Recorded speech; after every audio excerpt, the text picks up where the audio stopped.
며느리가 펜을 건네면서 서명할 곳을 가리켰습니다. 유혜정은 펜을 받아들고 서명하려다가 문득 손을 멈췄습니다. 뭔가 이상했습니다. 서류의 내용이 며느리의 설명과 미묘하게 다른 것 같았습니다. 잠깐 이 서류 좀 더 자세히 보고 싶어. 어머니, 시간이 늦었어요. 은행 문 닫기 전에 처리해야 해요. 며느리는 조급해하며 유혜정을 재촉했습니다. 아니야. 이런 중요한 서류는 제대로 읽어보고 서명해야 해. 어머니, 저희를 믿으시면 안 돼요? 제가 며칠 동안 알아보고 준비한 건데요. 며느리의 목소리에 짜증이 섞여 들어갔습니다. 그 순간 유혜정은 더욱 확신했습니다. 뭔가 숨기고 있다는 걸 말이죠. 미자야, 급할 것 없어. 집에 가서 천천히 읽어보고 내일 다시 와도 되잖아. 어머니, 며느리의 목소리가 높아졌습니다. 은행 직원들이 쳐다볼 정도였죠. 손자 민수도 당황한 표정으로 어머니를 말렸습니다. 엄마, 목소리 좀 낮춰요. 결국 유혜정은 서류를 가방에 넣고 자리에서 일어났습니다. 그날 밤 11시쯤 유혜정은 화장실에 가려고 일어났다가 거실에서 나는 소리를 들었습니다. 손자 민수가 누군가와 통화를 하고 있었습니다. 응. 오늘 안 됐어. 할머니가 갑자기 이상하게 굴어서. 뭐? 우리 집값이 13억이라고? 진짜? 다음 달이면 엄마 이름으로 완전 넘어간다고? 그럼 대박이네. 유혜정은 그 말을 듣고 온몸에 소름이 돋았습니다. 13억짜리 집이 며느리 이름으로 넘어간다는 게 무슨 뜻일까요? 그리고 오늘 서명하려던 서류와 무슨 관련이 있는 걸까요? 오늘의 사연 이어서 들어보시겠습니다. 강남 한복판의 작은 아파트 301호. 아침 햇살이 레이스 커튼 사이로 스며들어 거실 한쪽 벽에 걸린 액자를 비춥니다. 그 안에는 검은 법복을 입고 엄숙한 표정을 지은 중년 여성의 모습이 담겨 있습니다. 바로 서울가정법원에서 27년간 정의를 지켜온 유혜정 판사의 모습이죠. 하지만 지금의 유혜정은 그 사진 속 모습과는 사뭇 다릅니다. 77세의 나이답게 어깨가 조금 구부정해졌고 머리는 완전히 하얗게 변했습니다. 그녀는 작은 식탁에 혼자 앉아 미지근한 된장국을 떠먹고 있습니다. 할머니, 아침 드세요? 며느리 오미자가 현관문을 열고 들어옵니다. 손에는 마트 봉지를 들고 있고 얼굴에는 어딘지 모르게 바쁜 기색이 역력합니다. 아, 미자야. 고생했구나. 유혜정은 조용히 인사를 건넵니다. 예전 같았으면 며느리라고 불렀을 텐데 요즘은 이름을 부르는 것이 편해졌습니다. 아니, 편해졌다기보다는 그렇게 하라고 며느리가 말했죠. 어머니, 오늘 은행 가셔야 해요. 정기적금 만기됐다고 연락 왔거든요. 내가 가야 하나? 너희가 다 해주면 되는데. 아니에요. 본인이 가셔야 한다고 하더라고요. 며느리는 냉장고에 반찬을 넣으며 성의 없이 대답합니다. 유혜정은 그런 며느리의 뒷모습을 바라보며 작은 한숨을 쉽니다. 5년 전 남편이 돌아가신 후 유혜정의 삶은 완전히 바뀌었습니다. 판사 시절에는 하루에도 몇 번씩 울리던 전화가 이제는 며칠에 한 번 울릴까 말까 합니다. 예전 동료들도 하나둘 세상을 떠나거나 요양원에 들어가면서 점점 연락이 끊어졌죠. 그런 와중에 며느리는 어머니 혼자 계시기 어려우시죠?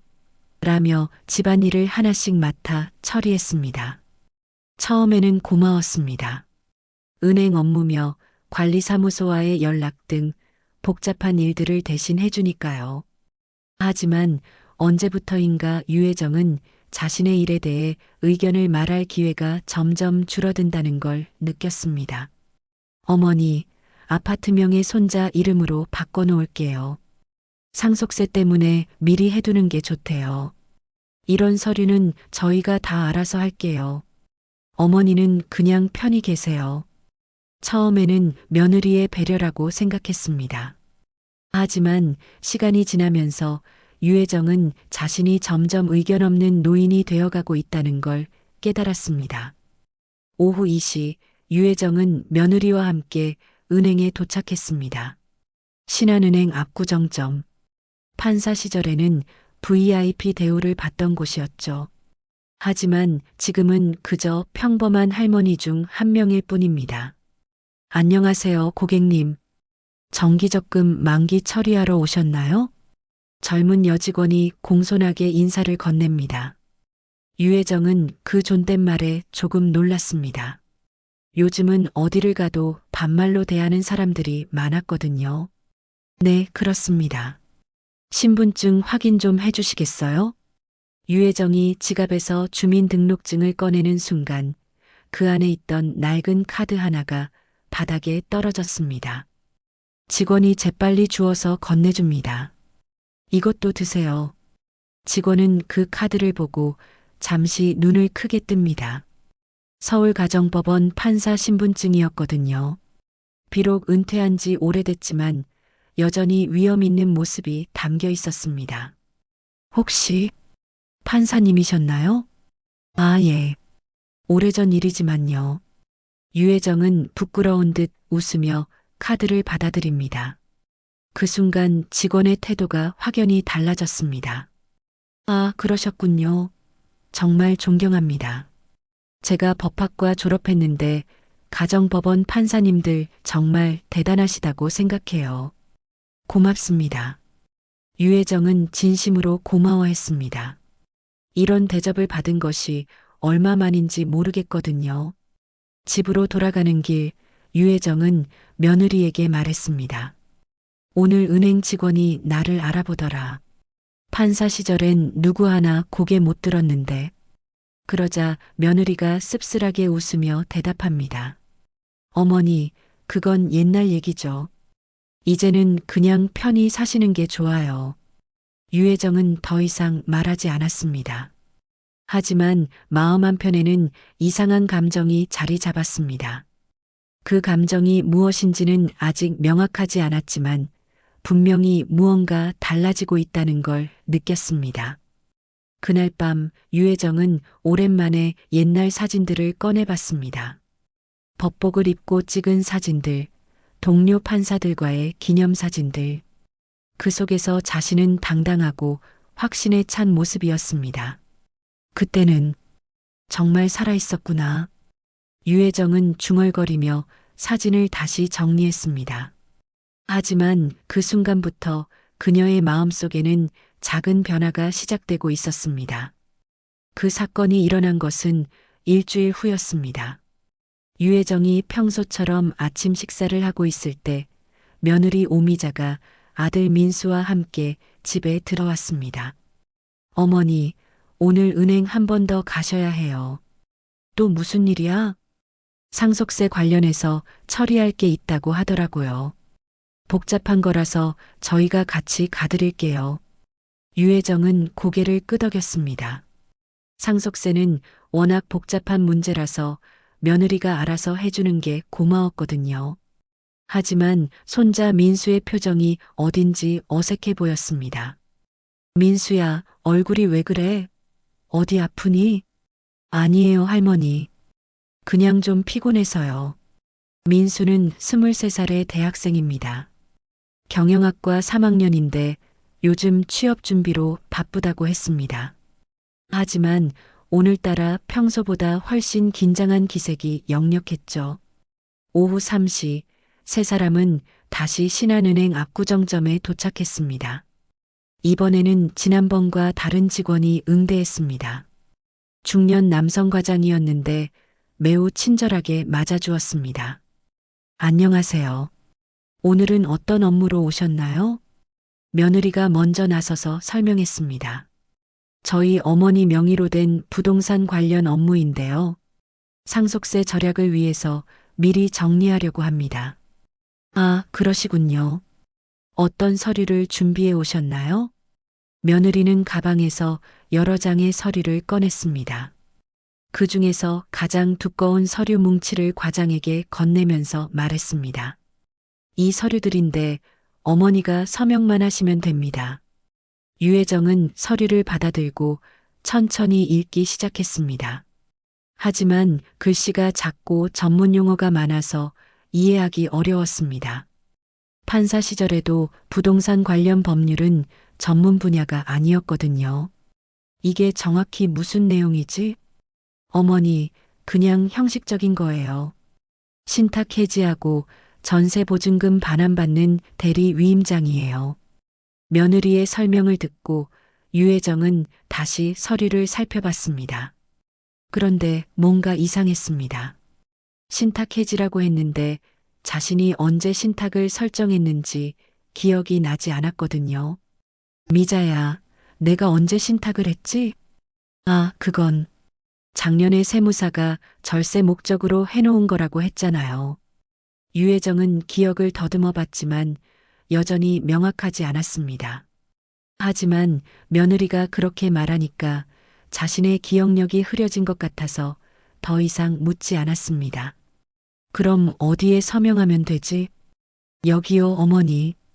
이 부분에 서명하시면 됩니다. 며느리가 펜을 건네면서 서명할 곳을 가리켰습니다.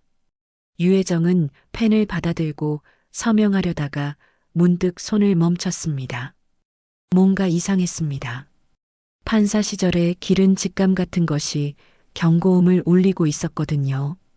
서류의 내용이 며느리의 설명과 미묘하게 다른 것 같았습니다. 잠깐, 이 서류 좀 더 자세히 보고 싶어. 어머니, 시간이 늦었어요. 은행 문 닫기 전에 처리해야 해요. 며느리는 조급해하며 유혜정을 재촉했습니다. 하지만 유혜정은 쉽게 펜을 들지 않았습니다.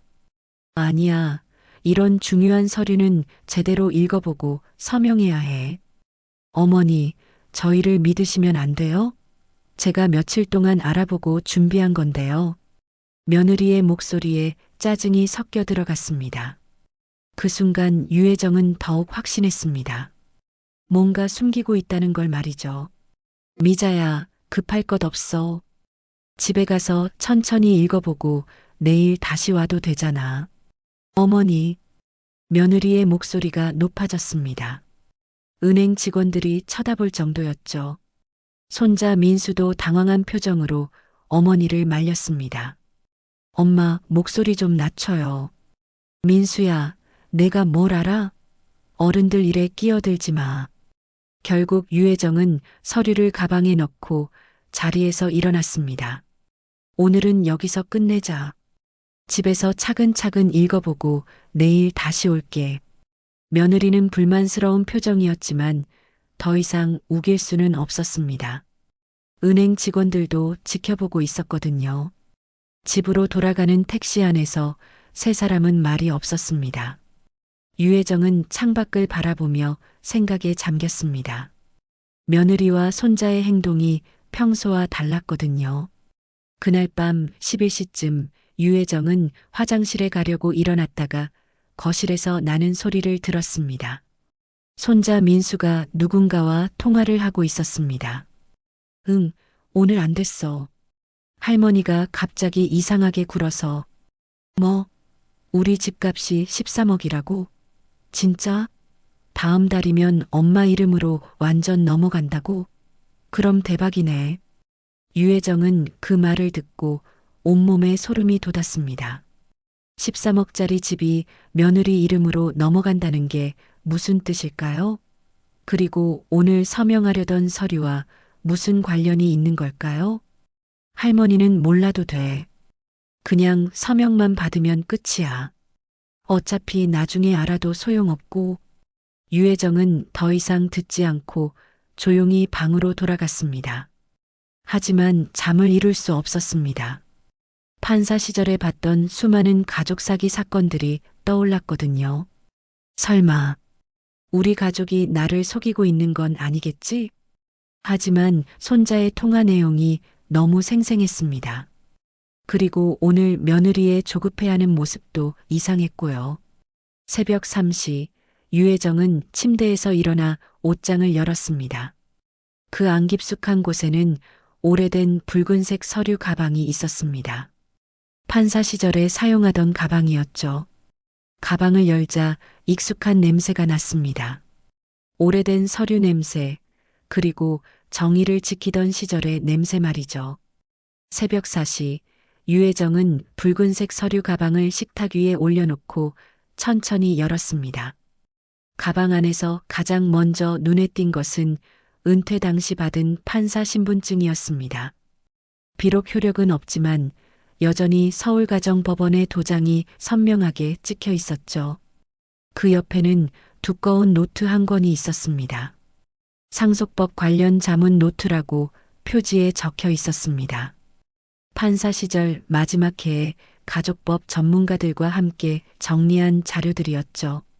그리고 가방 맨 아래쪽에는 공증 유언장 초안이 들어 있었습니다. 이걸 왜 여기 넣어뒀지? 유혜정은 유언장 초안을 꺼내며 중얼거렸습니다. 3년 전 남편이 병원에 입원했을 때 혹시 모를 상황에 대비해서 작성해둔 것이었습니다. 다행히 그때는 사용할 일이 없었지만 지금 상황에서는 다른 의미로 중요해 보였습니다. 유혜정은 며느리가 어제 가져온 서류를 다시 꺼내서 자세히 읽기 시작했습니다. 이번에는 판사 시절의 경험을 살려서 한 글자 한 글자 놓치지 않고 살펴봤습니다. 신탁해지 및 전세보증금 반환 대리 위임장. 서류를 읽어갈수록 유혜정의 표정이 굳어졌습니다. 이 서류는 단순한 신탁해지가 아니었습니다. 아파트 소유권을 완전히 넘기는 내용이 포함되어 있었거든요. 더 충격적인 것은 서류 뒷면에 작은 글씨로 적힌 조항이었습니다. 본 위임장 발효 시 위임자는 해당 부동산에 대한 모든 권리를 포기하며 이에 대한 이의 제기를 할 수 없다는 내용이었습니다. 이걸 서명했으면 완전히 빈털터리가 될 뻔했구나. 유혜정은 등골이 서늘해졌습니다. 만약 어제 서명했다면 13억짜리 아파트가 며느리 명의로 완전히 넘어갔을 것입니다. 그리고 자신은 법적으로 아무런 권리도 주장할 수 없게 되었을 거고요. 아침 7시 유혜정은 오랜 동료였던 법무사 김봉석에게 전화를 걸었습니다. 김봉석은 판사 시절부터 알고 지낸 사이로 은퇴 후에도 가끔 연락을 주고받는 몇 안 되는 지인이었습니다. 여보세요? 봉석이야, 나 혜정이야. 어머, 혜정 누님? 이 아침 일찍 웬일이세요? 급한 일이 생겨서 그래. 혹시 오늘 시간 되면 만날 수 있을까? 물론이죠. 어디서 뵐까요? 내 사무실로 갈게. 10시쯤 괜찮지? 네, 기다리고 있겠습니다. 유혜정은 전화를 끊고 서둘러 준비를 했습니다. 며느리가 오기 전에 나가야 했거든요. 붉은색 서류 가방에 필요한 서류들을 모두 넣고 집을 나섰습니다. 김봉석의 법무사 사무실은 강남역 근처에 있었습니다. 작지만 깔끔하게 정리된 사무실이었죠. 김봉석은 유혜정을 보자마자 반갑게 맞아주었습니다. 혜정 누님, 정말 오랜만이에요. 그런데 안색이 좋지 않아 보이는데 무슨 일 있으세요? 봉석아, 너한테 부탁할 일이 있어서 왔어. 유혜정은 가방에서 서류들을 꺼내며 상황을 설명했습니다. 어제 은행에서 있었던 일부터 손자의 통화 내용까지 모든 것을 털어놓았습니다. 김봉석은 서류를 읽어보더니 심각한 표정을 지었습니다. 누님, 이거 정말 위험한 서류예요. 만약 서명하셨다면 큰일 날 뻔했어요. 어떤 내용이야? 이 서류에 서명하면 아파트 소유권이 완전히 넘어가고 나중에 이의제기도 할 수 없게 돼요. 게다가 여기 보세요. 부채까지 승계하게 되어 있어요. 김봉석이 가리킨 부분을 보니 정말 그런 조항이 있었습니다. 유혜정은 화가 났습니다. 그럼 나는 집도 잃고 빚까지 떠안게 되는 거야? 그렇습니다. 완전히 계획적인 사기죠. 김봉석은 컴퓨터를 켜서 등기부등본을 조회해 봤습니다. 그 결과 놀라운 사실이 드러났습니다. 누님, 이미 작년에 아파트 일부 지분이 손자 명의로 넘어가 있어요. 그리고 은행에서 담보대출도 받아놨고요. 뭐라고? 유혜정은 믿을 수 없다는 표정이었습니다. 자신도 모르는 사이에 이런 일들이 벌어지고 있었다니요. 대출 금액이 5억 원이에요. 그리고 이 서류에 서명하면 이 빚까지 누님이 떠안게 되는 거예요. 김봉석의 설명을 들으며 유혜정은 상황의 심각성을 깨달았습니다. 이것은 단순한 가족 갈등이 아니라 치밀하게 계획된 재산 편취 사기였습니다. 봉석아, 이런 상황에서 내가 할 수 있는 일이 뭐가 있을까? 일단 더 이상 어떤 서류에도 서명하시면 안 돼요. 그리고 기존에 진행된 거래들의 법적 효력을 검토해 봐야 해요. 김봉석은 즉시 관련 법령을 찾아보기 시작했습니다. 고령자를 대상으로 한 재산 편취의 경우 무효 사유가 될 수 있다는 것이었습니다. 누님이 서명할 당시 충분한 설명을 들었는지 강압이나 기망이 있었는지가 중요해요. 설명은 거의 못 들었어. 그냥 형식적인 거라고만 했거든. 그럼 충분히 무효 주장이 가능해요. 유혜정은 조금씩 희망을 찾기 시작했습니다. 하지만 동시에 분노도 커졌습니다. 평생 정의를 지켜온 자신이 가족에게 이런 일을 당했다는 사실이 억울했거든요. 봉석아, 나 결심했어. 어떤 결심이요? 더 이상 당하고만 있지 않을 거야. 판사였던 내가 이런 일을 당하고 가만히 있으면 안 되잖아. 유혜정의 눈에는 예전의 날카로움이 돌아오고 있었습니다. 27년 동안 법정에서 정의를 구현했던 그 힘이 다시 살아나고 있었던 것입니다. 날 어리다고 본 모양이네. 하지만 법은 여전히 살아있어. 김봉석은 유혜정의 변화된 모습을 보며 안심했습니다. 예전의 카리스마 넘치는 판사의 모습이 돌아온 것 같았거든요. 누님, 제가 도와드릴게요. 이런 일은 그냥 넘어가면 안 되죠. 두 사람은 오후 내내 대응 방안을 논의했습니다. 일단 모든 거래 내역을 파악하고 법적 대응을 준비하기로 했습니다. 집으로 돌아가는 길, 유혜정은 마음이 한결 가벼워졌습니다.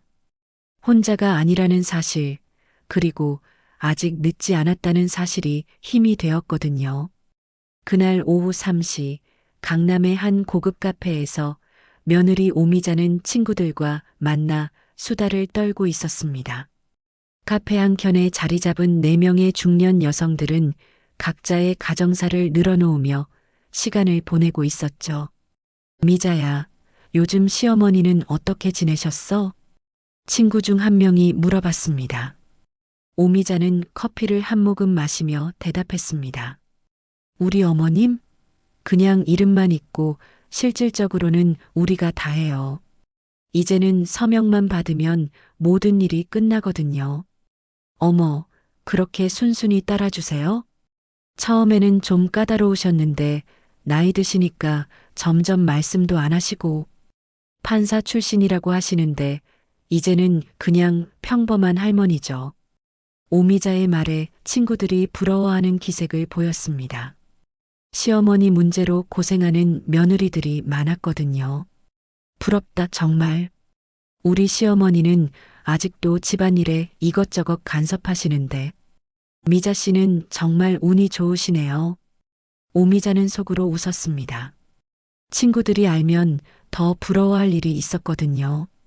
13억짜리 아파트가 곧 자신의 소유가 될 예정이었으니까요. 솔직히 말하면 어머님 연금이랑 적금 합쳐서 꽤 돼요. 그런데 본인은 아무것도 모르시고, 어머, 그럼 그 돈은 어떻게 해요? 당연히 우리가 관리하죠. 어차피 나중에는 다 우리 거가 될 텐데 미리 정리하는 게 좋잖아요. 친구들은 오미자의 말에 감탄했습니다. 시어머니를 이렇게 잘 다루는 며느리가 흔하지 않았거든요. 한편 집에 혼자 있던 손자 민수는 불안한 마음을 감추지 못했습니다. 어제 은행에서 할머니의 반응이 계속 마음에 걸렸거든요. 평소 순순했던 할머니가 갑자기 서류를 제대로 읽어보겠다고 한 것이 이상했습니다. 민수는 어머니에게 전화를 걸었습니다. 엄마, 지금 어디예요? 친구들이랑 카페에 있어. 왜? 할머니가 좀 이상해요. 아까부터 계속 서류 보고 계시는데. 뭐 어떻게 이상한데? 그냥 평소와 달라요. 눈빛도 다르고. 엄마, 할머니가 정말 판사셨던 거 맞죠? 오미자는 짜증스럽다는 듯이 대답했습니다. 판사였던 게 뭐 어때서? 이젠 그냥 늙은 할머니야. 너무 신경 쓰지 마. 그래도 법 잘 아시는 거 아니에요? 혹시 우리가 하는 일을. 민수야, 내가 뭘 안다고 그래. 어른들 일에 끼어들지 말고 내 할 일이나 해. 오미자는 전화를 끊고 친구들에게 말했습니다. 애가 할머니 때문에 걱정된다네요. 요즘 젊은 애들은 너무 순진해서. 그러게요. 우리 때는 그런 거 신경 안 썼는데. 하지만 민수의 불안감은 사라지지 않았습니다. 할머니가 뭔가 눈치챈 것 같다는 생각이 들었거든요. 저녁 7시, 유혜정이 김봉석 법무사 사무실에서 돌아왔습니다. 며느리와 손자는 거실에서 TV를 보고 있었습니다. 어머니, 어디 다녀오셨어요? 며느리가 물었지만 목소리에는 관심이 없어 보였습니다. 응, 잠깐 나갔다 왔어. 유혜정은 짧게 대답하고 방으로 들어갔습니다. 하지만 귀는 거실 쪽에 집중하고 있었습니다. 엄마, 할머니 뭔가 이상하지 않아요? 뭐가 이상해? 그냥 평소와 달라요. 너 할머니 걱정할 시간에 취업 준비나 제대로 해. 면접도 떨어지고. 엄마, 그런 말씀 마세요. 유혜정은 그들의 대화를 들으며 마음이 더욱 굳어졌습니다. 자신을 그저 걸림돌 정도로 생각하고 있다는 게 분명했거든요. 그때 며느리의 휴대폰이 울렸습니다. 여보세요? 아, 부동산 대표님. 네, 내일 오전에 만날까요? 네, 서류 준비 다 됐어요. 그냥 서명만 받으면 되거든요. 네, 13억에 매매 계약 진행하시면 돼요. 유혜정은 그 통화 내용을 듣고 충격을 받았습니다. 벌써 매매 계약까지 준비하고 있었던 것입니다. 내일 아침에 다시 은행 가실 거죠? 어머니, 며느리가 유혜정의 방문을 두드리며 말했습니다. 그래야 하나? 네, 서류 처리 마저 해야죠. 시간 끌면 안 좋다고 하더라고요. 유혜정은 대답하지 않았습니다. 대신 마음속으로 계획을 세우고 있었습니다. 밤 10시 며느리는 다시 부동산 업체 대표와 통화했습니다. 내일 오전 10시에 은행에서 만나요. 서명만 받으면 바로 계약 진행하시면 됩니다. 네, 할머니는 아무것도 모르세요. 그냥 말씀드린 대로 하시면 돼요. 거실에서는 손자가 친구와 메신저로 대화하고 있었습니다. 내일이면 끝이야. 우리 집이 13억이래. 엄마가 다 알아서 하고 있어. 할머니는 그냥 서명만 하시면 돼.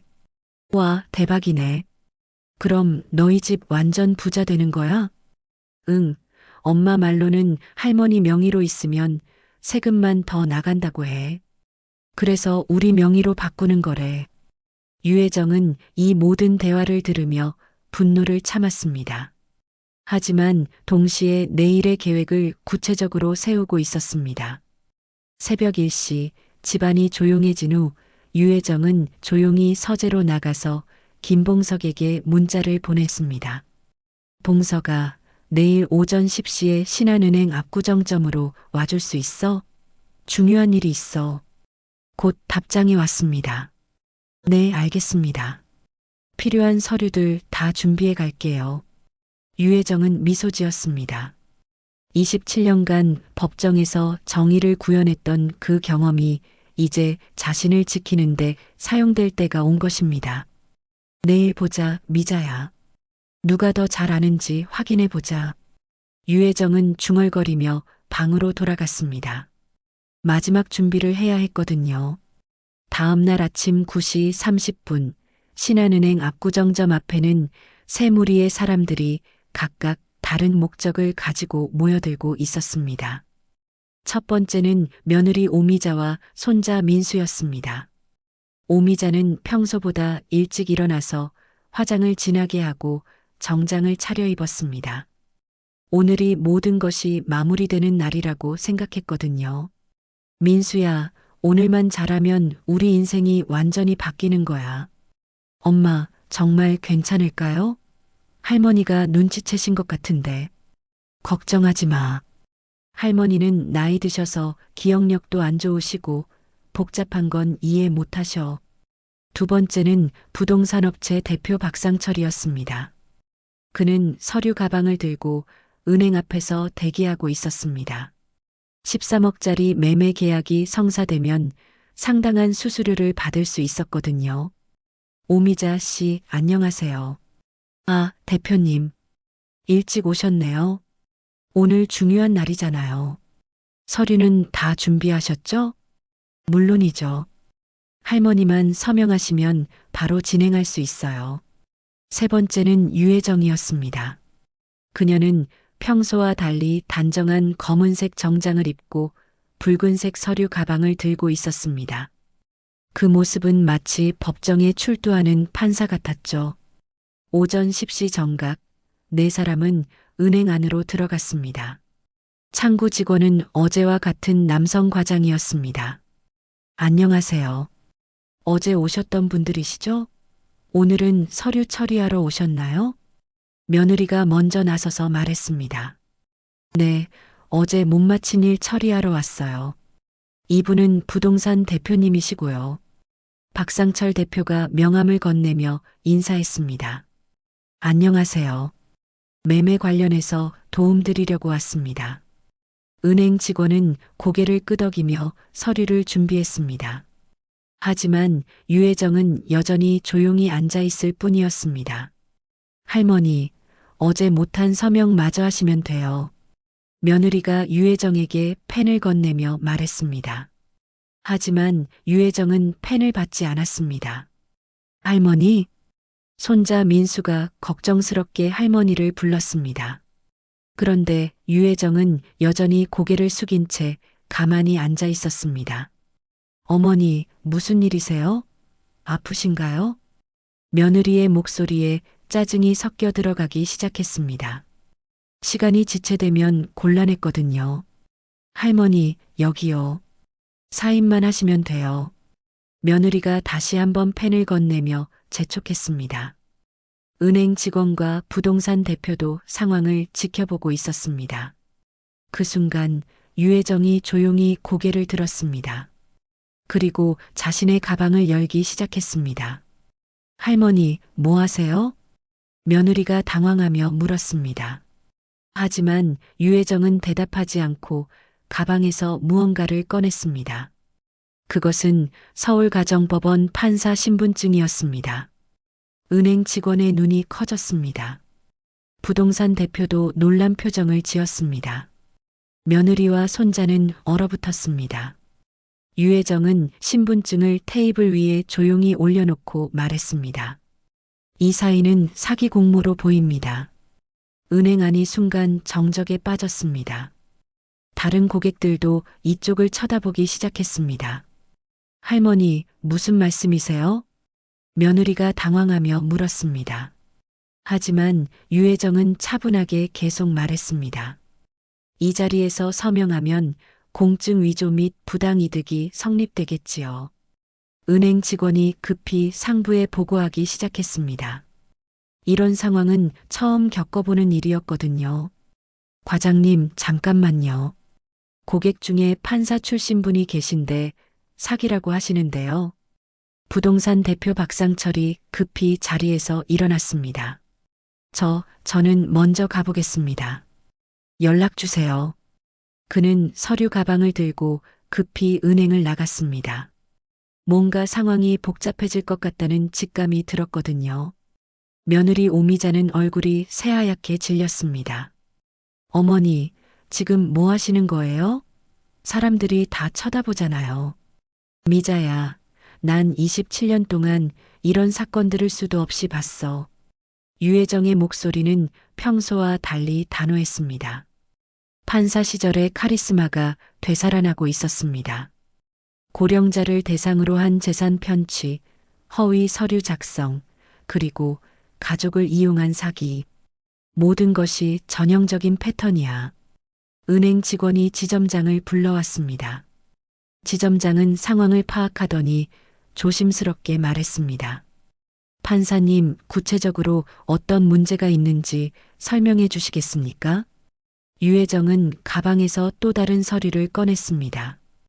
김봉석 법무사가 준비해준 등기부등본과 대출 내역서였습니다. 이 서류들을 보시면 알겠지만 이미 작년부터 제 모르게 진행된 거래들이 있습니다. 그리고 오늘 서명하려던 서류는 제가 모든 재산을 포기하고 빚까지 떠안게 하는 내용입니다. 지점장이 서류를 자세히 살펴보더니 심각한 표정을 지었습니다. 이것은 정말 문제가 있어 보입니다.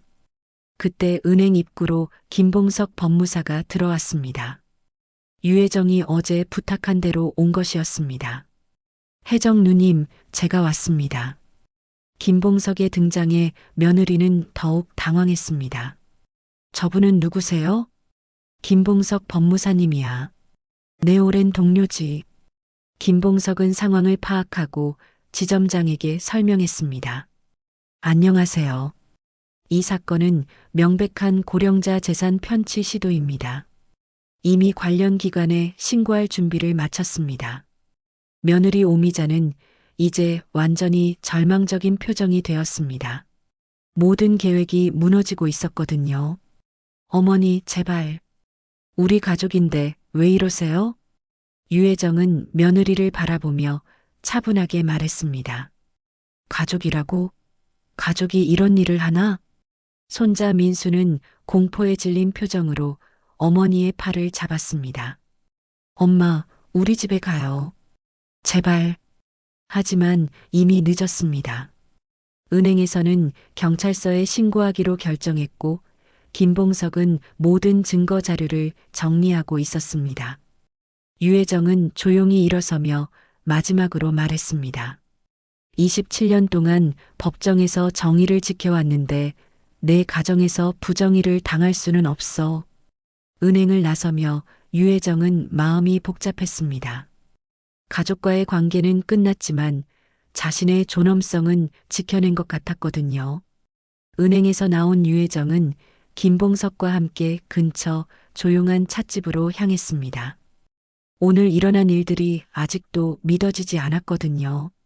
평생을 함께 살아온 가족이 자신을 이렇게 속였다는 사실이 마음을 무겁게 했습니다. 누님, 정말 잘하셨어요. 오늘 서명했으면 정말 큰일 날 뻔했거든요. 김봉석이 차를 마시며 말했습니다.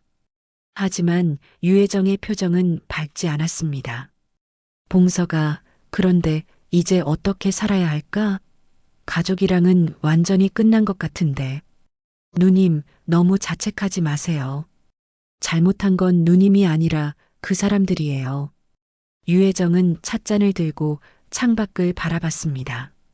오후 햇살이 따스했지만 마음은 여전히 차가웠습니다. 그때 유혜정의 휴대폰이 울렸습니다. 화면에는 이영이라는 이름이 떠 있었습니다. 가정법원에서 함께 일했던 동기 판사였죠. 여보세요, 영희야. 혜정아, 갑자기 연락해서 미안해. 오늘 신한은행에서 무슨 일이 있었다며? 내 친구가 그 은행에서 일하는데 연락이 왔어. 유혜정은 놀랐습니다. 벌써 소문이 났나 봅니다. 아, 그게. 혹시 내 가족들이 뭔가 이상한 짓 한 거야? 내 친구 말로는 고령자 사기 사건이라고 하던데? 유혜정은 한숨을 쉬며 오늘 있었던 일을 간략하게 설명했습니다. 이영희는 이야기를 듣더니 화가 난 목소리로 말했습니다. 이런 정말 어이없는 일이네. 혜정아, 너 괜찮아? 괜찮다고 할 수는 없지만 어쩔 수 없지 뭐. 혜정아, 내가 하고 싶은 말이 있어. 지금 시간 있으면 만날 수 있을까? 지금? 응, 중요한 얘기야. 유혜정은 김봉석에게 양해를 구하고 이영희와 만나기로 했습니다. 장소는 서초동에 있는 이영희의 사무실이었습니다. 1시간 후 유혜정은 이영희의 변호사 사무실에 도착했습니다. 이영희는 판사 은퇴 후 변호사로 개업해서 성공적으로 사무실을 운영하고 있었습니다. 혜정아, 정말 오랜만이야. 두 사람은 반갑게 인사를 나눴습니다. 하지만 이영희의 표정은 심각했습니다. 혜정아, 솔직히 말할게. 난 내가 너무 안타까워. 뭐가? 은퇴한 후에 너무 위축되어 살고 있는 것 같아. 예전에 유혜정은 어디 갔어? 이영희의 말에 유혜정은 잠시 말문이 막혔습니다. 영희야, 나도 늙었어. 예전 같지 않아. 무슨 소리야? 오늘 은행에서 한 일 봐. 그게 바로 예전 내 모습이잖아. 이영희는 책상에서 신문 스크랩을 꺼냈습니다. 이거 봐. 요즘 고령자 대상 사기가 얼마나 많은지 알아? 하루에도 몇 건씩 발생해. 신문에는 정말로 고령자를 대상으로 한 각종 사기 사건들이 보도되어 있었습니다. 특히 가족이 연루된 경우가 제일 많아. 피해자들은 대부분 너처럼 혼자 사는 노인들이고, 유혜정은 신문을 읽으며 생각에 잠겼습니다. 영희야, 이런 사람들을 도울 방법이 없을까? 그게 바로 내가 하고 싶은 얘기야. 이영희는 몸을 앞으로 기울이며 말했습니다. 혜정아, 우리가 뭔가 해볼까? 뭘? 고령자를 위한 법률 상담 봉사 말이야. 내 경험이면 충분히 도움이 될 거야. 유혜정은 이영희의 제안에 놀랐습니다. 내가 이제 와서? 왜 안 돼? 판사로서의 경험도 있고 오늘처럼 직접 당해본 경험도 있잖아. 누구보다 잘할 수 있어. 이영희의 말에 유혜정은 마음이 움직이기 시작했습니다. 하지만 난 이제 너무 늙었어. 그리고 오늘 일로 가족과도 관계가 끝났고. 혜정아, 그런 소리 하지 마. 난 그동안 정의를 판결했지만 내 가족 앞에선 침묵했어라고 생각하지? 이영희의 말이 유혜정의 마음을 정확히 짚었습니다. 맞아. 난 법정에서는 강했는데 집에서는 약했어. 이젠 그만 참아. 판사는 정의를 세우는 사람이야. 그 정신을 잃으면 안 돼. 두 사람은 오랫동안 이야기를 나눴습니다. 과거의 추억부터 현재의 고민까지 모든 것을 털어놓았습니다. 저녁 7시가 되어서야 유혜정은 집으로 돌아갔습니다. 하지만 마음은 이미 결정되어 있었습니다. 집에 도착하니 며느리와 손자는 보이지 않았습니다. 아마 오늘 일 때문에 어디 피해 있는 것 같았습니다. 유혜정은 서재로 가서 오래된 서류함을 열었습니다. 그 안에는 3년 전에 작성해둔 공증 유언장 초안이 있었습니다. 유언장을 다시 읽어보니 모든 재산을 손자에게 물려준다고 되어 있었습니다. 하지만 이제는 그럴 수 없었습니다. 유혜정은 새로운 종이를 꺼내서 유언장을 다시 쓰기 시작했습니다. 이번에는 손자의 이름 대신 다른 이름을 적었습니다. 수혜자 김미영 조카딸. 김미영은 유혜정의 조카딸로 어려서부터 유혜정을 친할머니처럼 따랐습니다. 대학 졸업 후에도 자주 안부를 묻고 명절 때마다 찾아오는 몇 안 되는 혈육이었습니다. 미영이라면 믿을 수 있어. 유혜정은 유언장을 다시 작성하면서 마음이 한결 가벼워졌습니다. 핏줄보다 믿음이 먼저야. 유언장을 완성한 후 유혜정은 김미영에게 전화를 걸었습니다. 이모, 안녕하세요. 갑자기 연락드려서 죄송해요. 미영아, 괜찮아. 이모가 할 얘기가 있어서 전화했어. 무슨 일이세요? 유혜정은 오늘 있었던 일들을 간략하게 설명했습니다. 김미영은 충격을 받은 것 같았습니다. 이모, 정말 그런 일이 있었어요? 너무 속상하셨겠어요. 괜찮아. 오히려 잘 된 것 같아. 이제야 진짜 가족이 누군지 알게 됐거든. 이모. 미영아, 이모 혼자 사는 게 외롭긴 하지만 앞으로 뭔가 의미 있는 일을 해보려고 해. 어떤 일이요? 나 같은 처지의 어르신들을 도와주는 일 말이야. 김미영은 감동받은 목소리로 대답했습니다. 이모, 정말 멋있어요. 제가 도울 일이 있으면 언제든 말씀하세요. 전화를 끊고 유혜정은 창밖을 바라봤습니다. 어둠이 내리고 있었지만 마음은 오히려 밝아지고 있었습니다. 3일 후 저녁 8시 유혜정의 집 거실에는 긴장감이 흘렸습니다. 며느리 오미자와 손자 민수가 소파에 앉아 있었고 유혜정은 맞은편 의자에 앉아 그들을 바라보고 있었습니다. 그 사이 테이블 위에는 여러 장의 법률 서류들이 정리되어 있었습니다. 3일 전 은행 사건 이후 며느리와 손자는 집에 들어오지 않았습니다. 아마도 어디선가 대책을 논의하고 있었던 것 같습니다. 하지만 오늘 오후에 갑자기 연락이 와서 이렇게 만나게 된 것입니다. 어머니, 우리 얘기 좀 해요. 며느리가 먼저 입을 열었습니다. 목소리에는 평소의 거만함 대신 조심스러움이 묻어 있었습니다. 무슨 얘기를 하고 싶은데? 유혜정의 목소리는 차분했지만 단호했습니다. 3일 동안 많은 생각을 했고 이제는 마음의 준비가 되어 있었거든요. 어머니, 우리가 뭘 잘못했는데요? 며느리의 질문에 유혜정은 씁쓸하게 웃었습니다. 미자야, 정말 모르겠어? 아니면 모르는 척 하는 거야? 저희는 어머니를 위해서 한 일인데요. 상속세도 절약하고 관리도 편하게 하려고. 상속세 절약? 유혜정이 테이블 위에 서류를 가리키며 말했습니다. 이 서류들 좀 봐. 김봉석 법무사가 조사해 준 결과야. 며느리와 손자의 얼굴이 굳어졌습니다. 작년부터 내 모르게 진행된 대출이 5억 원, 그리고 아파트 지분 일부가 이미 민수 명의로 넘어가 있었어. 이게 상속세 절약이야? 손자 민수가 고개를 숙였습니다. 할머니의 날카로운 시선을 견딜 수 없었거든요. 할머니, 저희도 어쩔 수 없었어요. 민수는 대학도 못 가고 취업도 안 되고 돈이 정말 필요했단 말이에요. 며느리의 목소리가 높아졌습니다. 하지만 유혜정은 흔들리지 않았습니다. 그래서 할머니를 속여도 된다는 거야? 속인 게 아니라 그냥 절차상. 미자야, 나를 바보로 보지 마. 27년 동안 이런 사건들을 수도 없이 봤어. 유혜정은 다른 서류를 꺼냈습니다.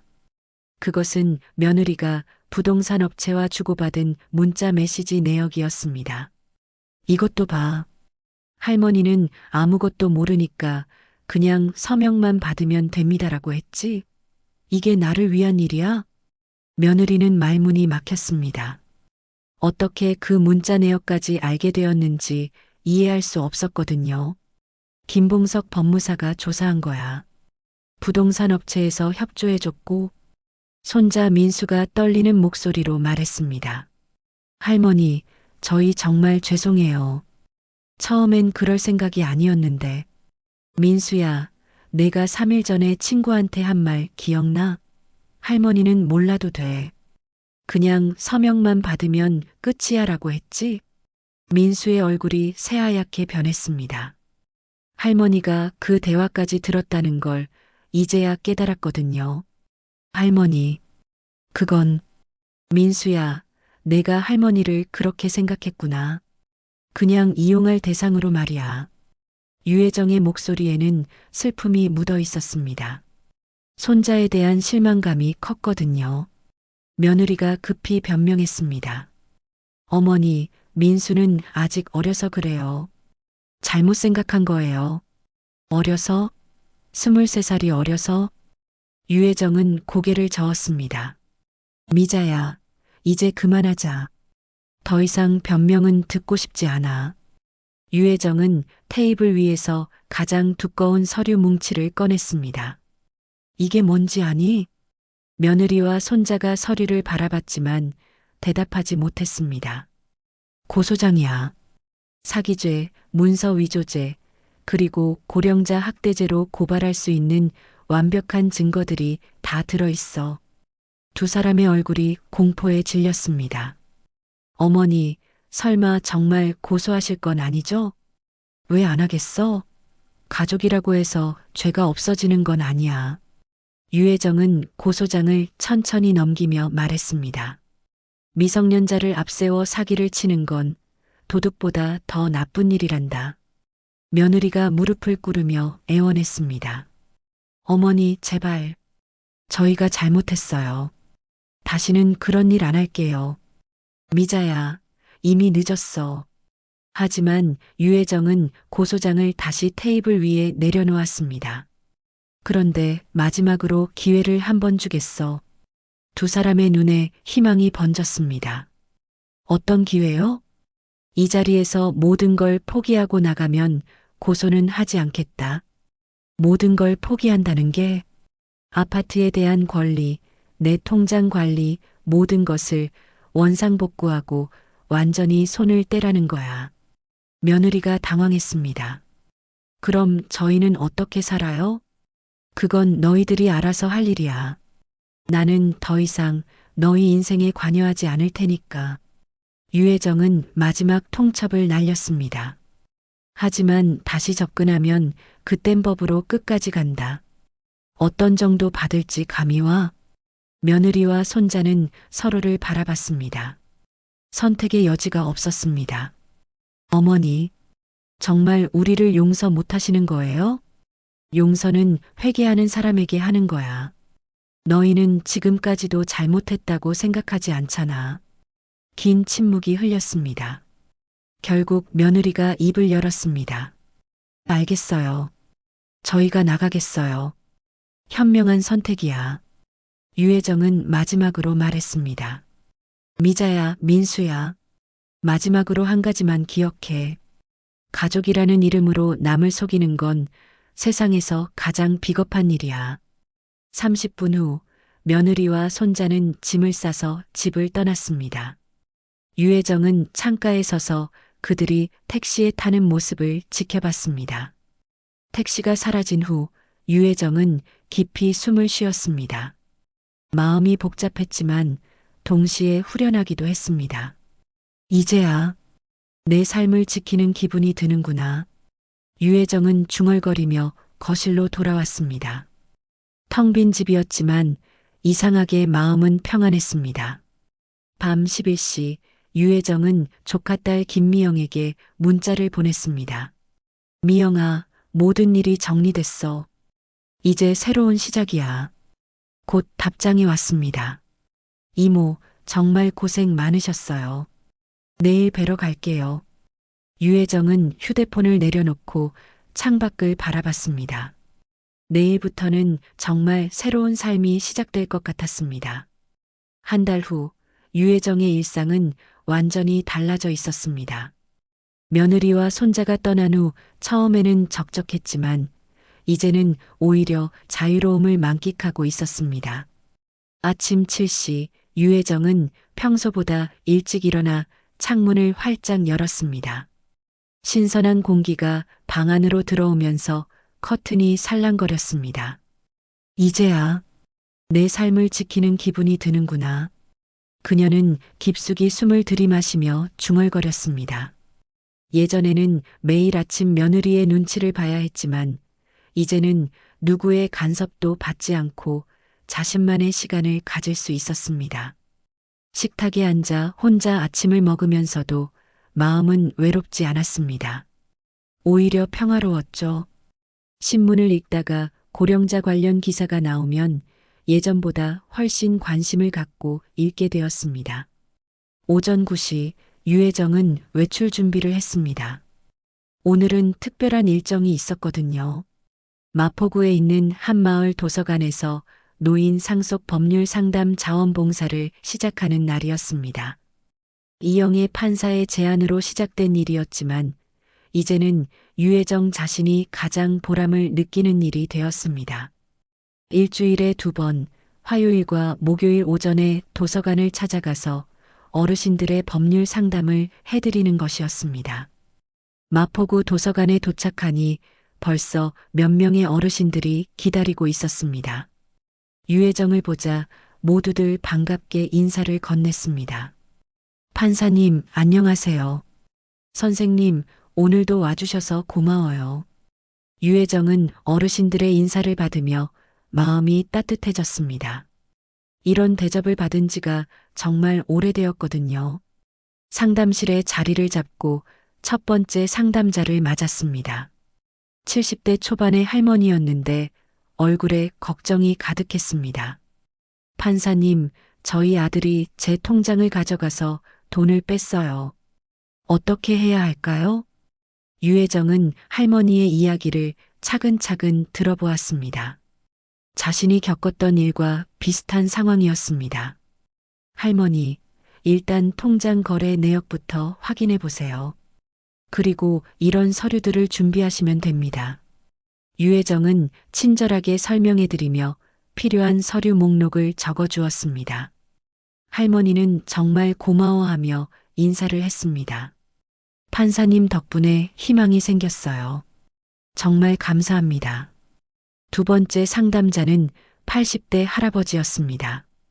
자식들이 집을 팔려고 한다며 걱정이 많으셨습니다. 할아버지, 집 등기부등본은 확인해 보셨나요? 아직 할아버지 명의가 맞나요? 그건 어떻게 확인하는 거죠? 유혜정은 등기부등본 열람 방법부터 차근차근 설명해 드렸습니다. 할아버지는 열심히 메모를 하며 들으셨습니다. 오전 상담이 끝나고 도서관 직원이 유혜정에게 다가왔습니다. 판사님, 정말 감사해요. 어르신들이 판사님 오시는 날만 기다리신다니까요. 제가 오히려 감사하죠. 이런 일을 할 수 있어서 기뻐요. 그런데 판사님, 혹시 정말 변호사세요? 도서관 직원의 질문에 유혜정은 웃으며 대답했습니다. 아니, 판사였어요. 아직도 정의는 살아있답니다. 그 말을 들은 직원과 주변 어르신들이 모두 감탄했습니다. 와, 진짜 판사님이셨구나. 그래서 그렇게 자세히 아시는 거구나. 오후에는 집으로 돌아와서 다음 상담을 위한 자료를 정리했습니다. 최근 개정된 법률들도 공부하고 사례별 대응 방법도 정리해 두었죠. 저녁 6시쯤 조카딸 김미영이 찾아왔습니다.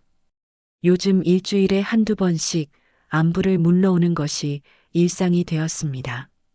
이모, 안녕하세요. 오늘 상담은 어떠셨어요? 좋았어. 정말 보람 있는 일이야. 김미영은 유혜정이 준비해둔 저녁을 함께 먹으며 하루 있었던 일들을 들었습니다.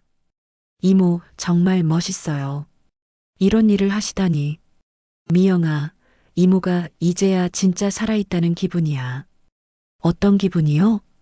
예전에는 그냥 하루하루 지나가기만 기다렸는데 이제는 내일이 기대돼. 김미영은 유혜정의 밝아진 모습을 보며 마음이 뿌듯했습니다. 이모, 그런데 오미자, 이모랑 민수는 어떻게 지내고 있을까요? 모르겠어. 그리고 알고 싶지도 않고. 유혜정의 목소리는 담담했습니다. 더 이상 그들에 대한 원망이나 미련은 없었습니다. 대신 미영이 같은 진짜 가족이 있어서 행복해. 김미영은 유혜정의 손을 잡으며 말했습니다. 저도 이모가 있어서 든든해요. 저녁을 마친 후 김미영은 집안일을 도와주고 갔습니다. 유혜정은 혼자 남겨진 후에도 외롭지 않았습니다. 오히려 내일의 계획을 세우느라 바빴거든요. 밤 9시 유혜정은 이영희에게 전화를 걸었습니다. 영희야, 나야. 혜정아, 어떻게 지내? 좋아.